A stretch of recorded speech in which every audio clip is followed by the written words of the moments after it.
Hi everyone, this is Chelly from BB to Peer. On this video, I will show you everything you need to know about gel pods. These are gel pods. What do I use them for? Take a look. Gel pods come in these little containers. I can use them to paint the whole nail. I can use them to do designs. They come in a thicker viscosity specifically for designing. As you can see, they're highly pigmented. A little goes a long way. This jar can last you a very long time if you use them properly.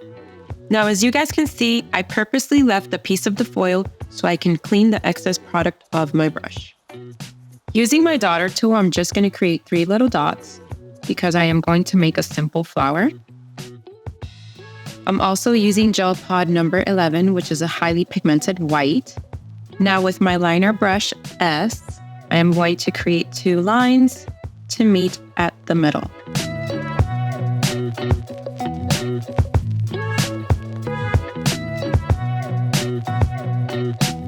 Once your desired design is done, you can top coat it, put embellishments, or whatever you want. It's all up to you.